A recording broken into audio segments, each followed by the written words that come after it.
This is CNN.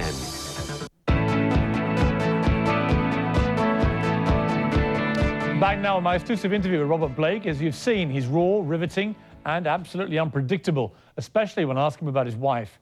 Blake was tried and acquitted of her murder, and as you'll see, he gets very angry and defensive when I bring it up. Let me just rewind a little bit. Rewind? Do you believe Am I still understand? No, I'm teasing. Go ahead. I understand. I want to get to the truth if I can. To the truth, if you can, be careful. Was Bonnie... I want you to be careful, because sometimes that guy in the ear tends to insult me a little bit. You want to get to the truth if you can. Does that mean I'm lying to you? I don't know. Are you?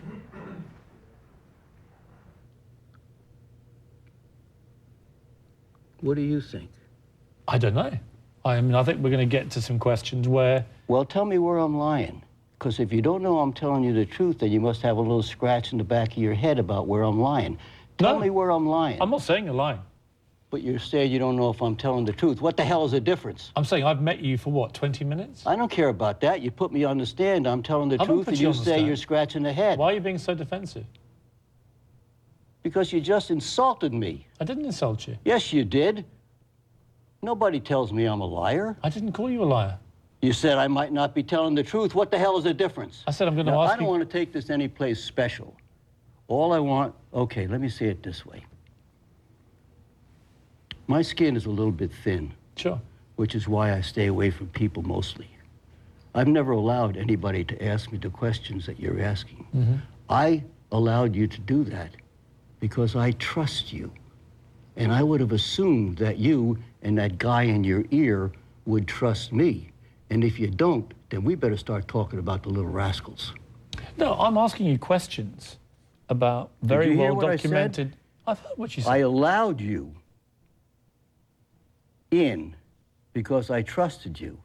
And that's a very big step. But you don't know me. We're supposed to be talking about what's in the book. That was my deal. You can talk about anything that's in the book. Right. Now you want me to talk about Bonnie. Bonnie's not in the book. I chose to allow you to go there, and you should deeply, deeply respect that. Okay. Now, let the guy in your ear talk to you. There's no one talking in my ear. Okay. Do you believe that Bonnie Lee was faithful to you? You mean physically faithful? Yeah. Sure. I mean, people have tried to construct those who don't believe you. Who were those people? Do you represent some of those people? I don't represent anybody. Well, then how do you know people have tried to construct? Listen, Robert, I wasn't even living in this country when this happened. Well, then where are you getting all this about the people? I've been out with the people for 10 years. Ain't nobody tried to construct anything. You can tap your name into the internet and you will find a number of people who at the time and continue to cast aspersions on your innocence over what happened. Now, you were acquitted. Those people cast aspersions on everybody because people in America are deliriously unhappy right now. Their country is going to gone. Their money is going to gone. The American dream is going to gone. And they'll kick out of a dead person because that's where America is right now. But as you know, I'll make it real simple. Robert, as you know, you were acquitted in a court of law of killing Bonnie. Yeah. But you were then found liable in a civil action brought by her family. That is why people believe... Oh, is that why? Well, don't you think that that is a reason why some people believe you may have done it? You were a huge Hollywood star and a great actor. No one could take that away from you. But in 2001, you were accused of killing your wife. You were acquitted. You spent a year in a prison cell, a cement box, as you call it. But after you were acquitted, the family of your dead wife sued you in a civil case. Do you know why? And you were found liable. Do you know why I was arrested? Do you know why I was arrested? Tell me. How come I was arrested for murder? And I stayed arrested for 4 years.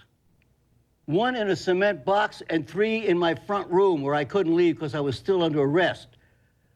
A fellow named Spector was arrested for an hour and went home and was a free man for 4 years. Then he was found guilty and he's in San Quentin. You got any idea why? Why I was under arrest for 4 years and he was under arrest for an hour, Mr. Research? No, I don't. Well, why the don't you look it up before we start talking about it? You know it's in the book. If you were going to go someplace else, you and the guy in your ear should have got at least some information. Why didn't he get a grand jury hearing? Why did he stay in a cement box for a year? Why was there no bail? What the hell happened to bail? Why were you found guilty, do you think, in the civil case? Why were you found liable? I told you why. Why? I would have been, if you were the lawyer on that side, I took the stand, I was suicidal. Do you understand? A little bit earlier you asked me, do you think I'm sane? At that time, no, I wasn't. I was suicidal. I didn't give a shit if I lived or died. And I damn near did kill myself several times. Once in the ocean. I didn't write that in the book because I don't want to get too goddamn morbid. But God stopped me when I was about a mile and a half out on a black ocean on a black night and said, get home, it ain't over. Do you remember the night that she died well, or is it now something you've blocked out of your head? No, I remember it quite well. You went and had dinner at this restaurant. Where are you going? I'm interested in what happened. No, you're not interested. The guy, what are you doing? What the hell are you doing? Let me help you. Let me take this out of my ear. There's no one talking to me, okay?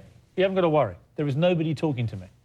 These are my questions for you, which are based, in my view, perfectly legitimately. Now you want to know what happened that night? I'm curious, yeah.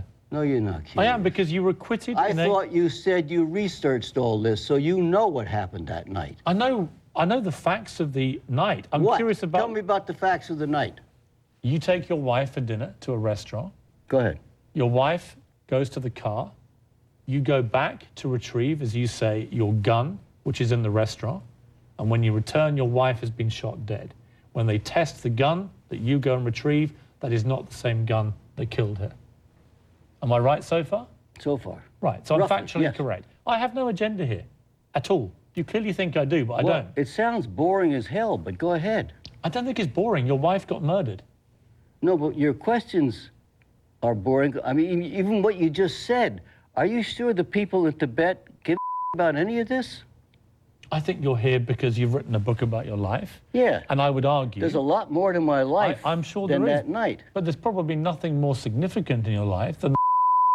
Really? Than the murder of your wife? I didn't murder my wife. It may be significant to you. I didn't say you did. But it isn't to me. You said there's nothing more significant. Than the murder of your wife. Personally, it's not the most significant thing in my life. The most significant thing in my life is when I was 2 years old and I found an audience. The next most significant thing is when I went to MGM as an extra, and 3 years later I starred in my first film. You know, America just was going to war. It was the worst time in the world for America, but there's nothing more significant than a little boy with no parents, no friends, nothing, walking into MGM and 3 years later starring in his first film. You know how significant that is? No, because you've never lived my life. Next, Robert Blake tells me what he thinks happened to his wife. Trust me, you're going to want to hear what he says.